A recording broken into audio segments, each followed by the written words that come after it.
Yo, yo, yo, yo, yo, yo, yo, yo. It is the Passionate Producers Podcast. I'm your host, Madjef Music. What's up? Hey, yo, I just been, pumping them O's and popping them pillies. Man, I feel just like a rock star. For real, though. I feel just like a rock star. For real. Speaking of rock stars, that's kind of what I wanted to go in on a little bit today is rock stars, because I've had, in my lifetime, I've had an unusual share of interactions with rock stars, people that we would consider to be rock stars. And I want to take you on a little journey and see if I can cover everything. I don't even have any notes. This is like conscious flow. I'm really just firing this right out the top of my head to the best of my ability. My memory is shaky because, like I said, I just been fucking host Bob and Billy. Man, I feel just like a rock star. What's up, people? And thanks, man, for all them views and all them tuning ins and stuff. It's getting good. It's getting good, right? Because somebody expected me to say something bad about somebody. That's why everybody's starting to listen and tune in. I get it. In the beginning, I had like 1 or 2 followers or whatever. It's all good, man. Hey. It's all good. I'm telling you, man. I'm glad you're here because there's stuff in here. But anyway, rock stars. Check this out. I'm going to take you back. When I was 10 years old, 10 or 11, right? I lived in a neighborhood in Buffalo, New York, and it was called the Fruit Belt. I lived on Mulberry Street, 289 to be exact. Okay? Across the street from me, a family lived. There were 2 young boys, a little bit older than me, quite more muscular than me at that age. And they were quite intimidating. They were Kenny and Wade Hawkins. And we used to play football in the street and stuff like that. I would always see Kenny and Wade walk by, and whenever they come by, they would just run in the middle of the street and grab the ball and start throwing it to each other or whatever. Nobody was going to say anything because they were like 14, 15 years old, I think, and they were super muscular for whatever reason, for reasons I would find out later. But them dudes was built, and we was like skinny, scrawny guys, whatever, trying to be 10-year, 12-year-olds or whatever.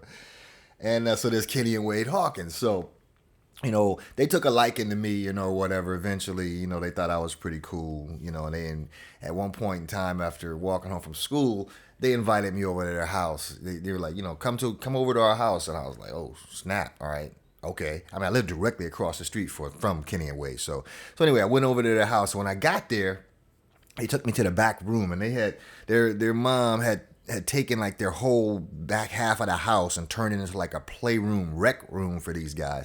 And they had drums, they had keyboards, they had guitars and amps, like the whole band set up, back there. And they also had like this elaborate weight set up in the corner. So, it was one of those things you saw it and you just went, oh, okay, what is going on here? As a kid, you just had no understanding. I wanted to be a football player at the time. Otis Taylor, number 89, played for the Kansas City Chiefs when I was a boy. And I saw some footage of him, catching the ball and his number, my name on his back, Taylor. And all I wanted to do was be a football player. I just thought I could be that, and then when I got introduced to Kenny and Wade, they brought me to their house, and now I was introduced to something completely different. And that is the conscious thing I have about music, listening to the radio, my sisters and mom playing this Motown stuff and all this music that I grew up with, right? It's all in my ears. But now all of a sudden, Kenny and Wade have exposed me to the actual physical, visual reality of music. Like, they just went over, he jumped on the drums and went over and picked up and started banging on the keyboard, picking up a guitar. Kenny was a guitar player. Wade was on keyboards. I jumped on the drums, and we were just banging away. They taught me some things because all I was doing was getting out there and trying to be a part of what they were doing. And I was blown away by it. And I realized I didn't know what I was doing. I remember I was just banging away on this drum it with no rhythm whatsoever. And they just stopped me and like, yo, boom, let me show you something. Boom, boom.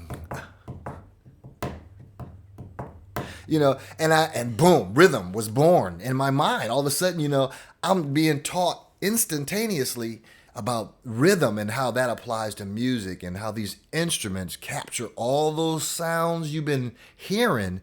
These instruments, this is how you do it. So that was my first exposure to rock stars because Kenny and Wade both, especially Kenny, went on to be legitimate rock stars, and I'm going to get to that next. But here's the deal. As I was there, a young man walked in, older than all of us, 18 or 19 probably at the time, I'm thinking. And his name was James, right? And he was from the neighborhood. He lived right around the block, I think on Locust Street or something like that, in the same neighborhood as me. And he walked in there, picked up a bass guitar, and proceeded to, he was comfortable there. I'll put it to you this way. He was older. Kenny and Wade's older brother was Bunty Hawkins. Bunty Hawkins was the lead singer of Processing the Do-Rags, a group which Rick James produced out of Buffalo, New York, from that back room, from that house. Those guys came across the street from me, Bunty Hawkins and Processing the Do-Rags, after Rick had a success. Anyway, this guy James comes in, he picks up the bass and he goes to thumping, and boom, I learned right then and there that this is Rick James. This is Rick motherfucking James. Okay?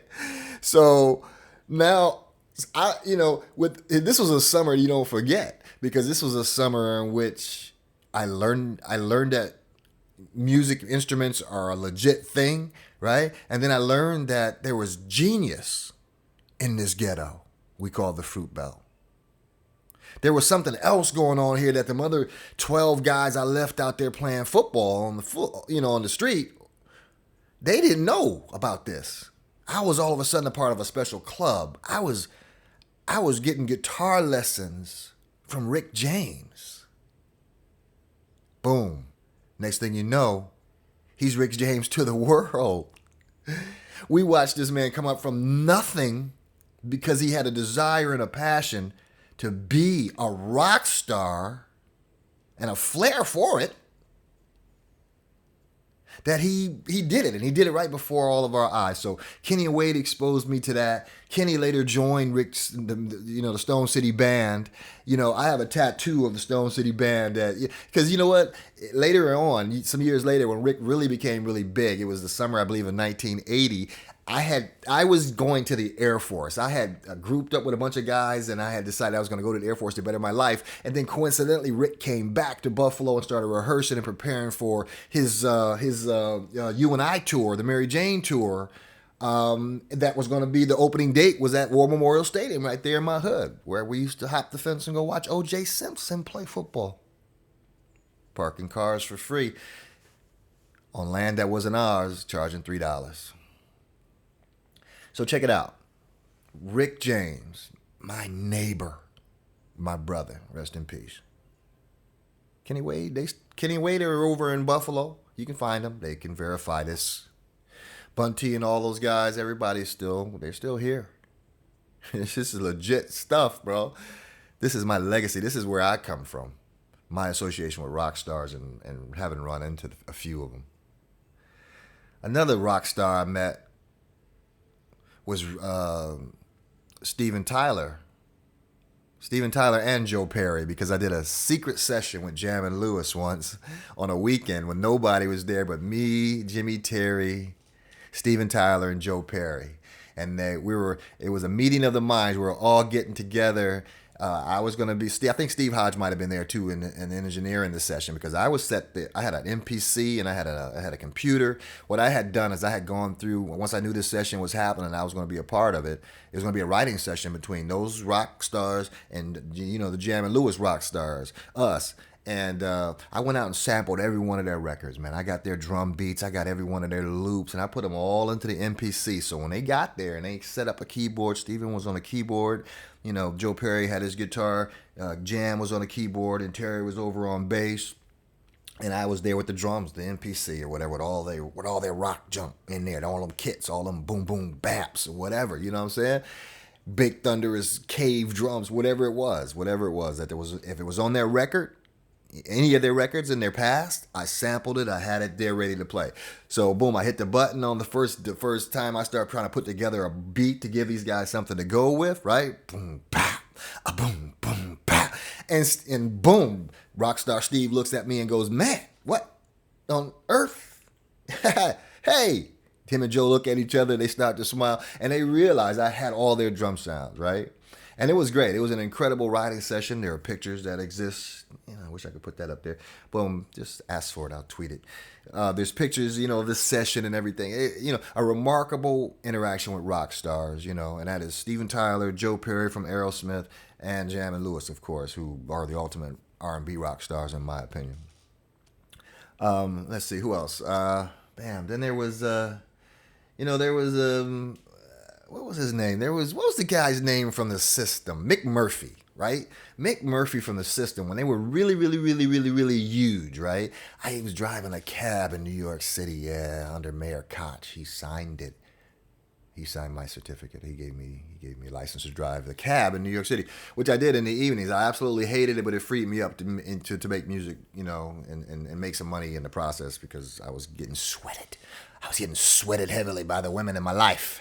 But anyway, dig. So I'm driving this cab, and this is when you're in my system. I mean, the Mick Murphy was huge. The System was huge. Dave Frank, Mick Murphy. The beats were crazy. It was the '80s, early. It was nuts. And boom, I picked this guy up in the cab, and I said, "Bro, oh man, like one day." We'll work together, right? Whatever, And I remember him being really kind. He chuckled at me a little bit at my enthusiasm. He laughed, but he was also very encouraging. Like, hey man, if you believe it, man, keep moving in that direction or whatever. And that was cool, man. Mick Murphy. So I don't know what Mick is doing now, but during that day when I picked him up in that hot summer in that cab in New York City, that brother was, I think, number one, somewhere between number 1 and number 5 on the charts. I mean, they were hot. And they had they were hot. Period. That's all I know. They were hot. But dig it. Let's see, what else? All right, so, of course, Michael Jackson is the ultimate, rock star. I mean, come on, think about it. Just look at the footage. Like, put up some of that. Go on YouTube and look at some of them concerts in Germany or whatever, man, when those people were out there. And he had the wind machines going, and the band, and the marching soldiers, and the best musicians in the world. I've had interaction with that man. First time I met him, in anticipation of him coming to work at Flight Time, he walked in, and I grew up mimicking Michael Jackson. I used to organize my sisters into the Jackson 5. I was Michael. Right? So that's kind of what I grew up on, and that was deep. But so then boom, yep. One day he walks into the studio, and it's cool. He's wearing a surgical mask, and it's all a little strange, a little weirder than I would think it needed to be. This interaction, him arriving there to work with us. But the pleasure was all mine because, again, we're talking Michael Jackson. You know what I mean? Damn, rock star, okay? Rock star. Let's see, who else? Of course, Janet. Janet's quite the rock star herself. You know what I mean? So I've had some interactions with Janet, working in some capacity on her records and so forth. Same with Michael, working on those records, getting to meet them and getting some album credits to prove it. My other stuff. I'm not Jimmy and I'm not Terry, but I played my role, and I knew that the work that I was doing would eventually end up, etched in the halls of lore or legend as, remarkable works because of the people that were involved, the rock stars that were involved. Let's see, Babyface is a rock star. Come on. I love that dude, man. Raphael Sadiq is a rock star. I love that dude. Stokely's a rock star. I love that dude. These are all people that Johnny Gill is a rock star. You feel me? Bobby Avila is a rock star. Usher is a rock star. Another rock star I met is David Frangione, and David he was the engineer at the time of Steven Tyler and Aerosmith and Joe Perry, guy that called me from Boston when those guys returned and wondered about what I did and the techniques I used and so forth. Me and him became really good friends and remained friends, and I got a lot of great opportunity as a result of my relationship with David. David is now publisher of Modern Drummer magazine, so he's always on the move, always making exciting stuff happen, and that's rock star stuff, man. So I appreciate and respect that. David Frangione, true rock star. Jeet Zing. I know that most of you are not going to know who this guy is, but Jeet is just, Jeet is a rock star. You know, he's a guy who heads a group. I'm not sure what their current name is, but they were the Sings. Jeet is a great guy, quite a rock star, an awesome host, and an amazing fellow. Hello, Jeet, and I hope you're doing well, my friend. You know, the thing that almost made me go AWOL back in the 80s when Rick went on and opened up that tour at War Memorial Stadium is that his opening act was one of the ultimate rock stars, man. His opening act was none other than Prince Rogers Nelson, man. He had Dez with him. Dez is a killer guitar player. And I heard those guys at soundcheck because, like I said, I lived in this ghetto, and this football stadium was right in the middle of this ghetto that I called home. So this is real stuff, man, verifiable. Summer of 1980, Prince, ultimate rock star, opening for Rick James, ultimate rock star, funkster. Bro, this stuff you can't make this up. You can't make this up. So anyway, lots of rock stars, man, because there are rock stars everywhere. That is for sure, man. And, you know, if you get a chance to work with some of these cats, man, I tell you what, relish the opportunity to stand up and be the best producer, engineer, camera operator, guitar player, whatever they're bringing you in there for. If they're bringing you in there, they're giving you the opportunity of a lifetime. You have to see it like that, man. You got to really chase it, you know what I mean? And work hard to be the best you can be, whatever that forte of yours is.